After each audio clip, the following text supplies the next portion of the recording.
Gentleman yields. Before I close, I'd like to recognize the ranking member for any comments he may have. Thank you, Mr. Chairman. Let me first thank all of our esteemed witnesses for appearing before our committee today. And I said it once and I say it again. Let me really thank you also for saving and evacuating over 120,000 people in 17 days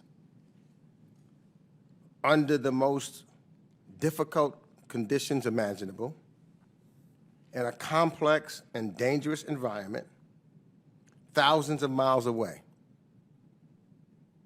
I want to thank you.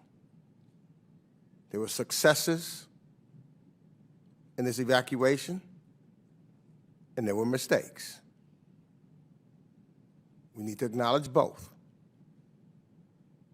I want to particularly thank and also commend all of you who worked to help not only our Afghan allies and partners, but also for being advocates for the rights and pathways of refugees and immigrants more broadly.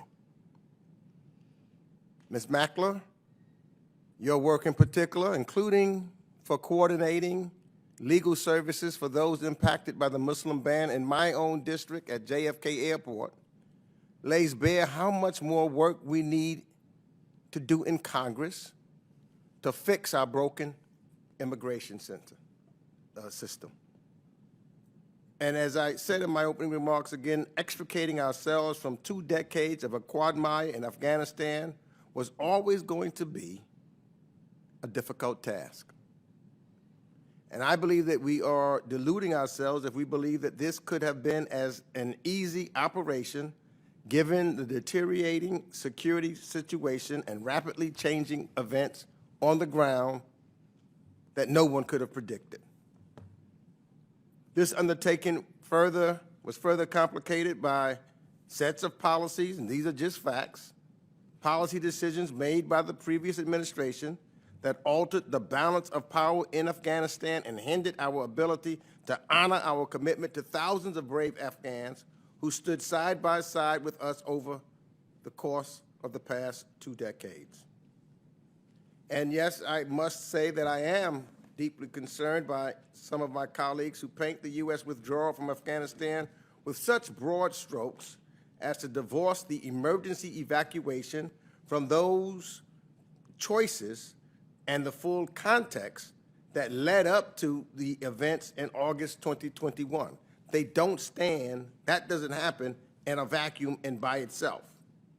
I believe we must commit ourselves to responsible, bipartisan oversight, and we must ensure that we are taking a sober look at how we reached this outcome in Afghanistan after 20 years of war. But we also must look at how we can prevent the same mistakes from going and being made again going forward. And yet, under the most challenging circumstances, you, along with our diplomats and intelligence professionals, mobilized this whole of government effort to evacuate American citizens. There are important lessons to be learned from mistakes that were made. Yet the impossible has also happened. Due to your tireless work, the State Department and other U.S. government personnel, lives were saved.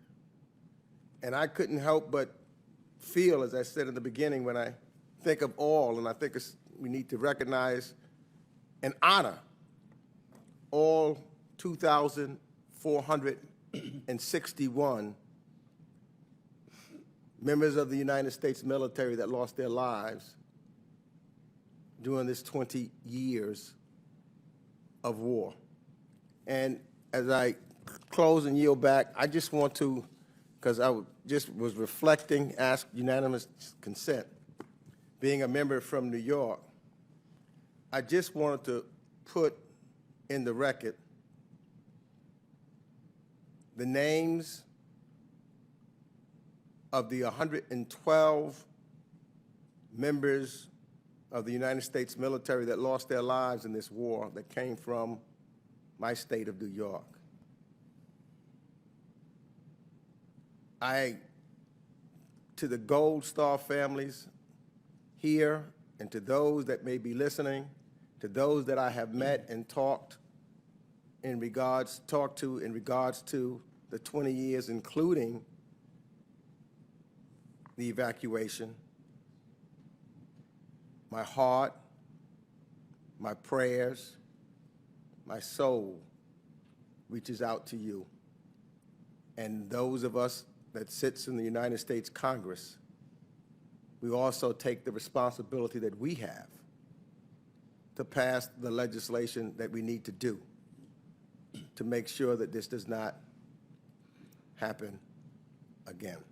With that, I ask for these. And without objection, so ordered.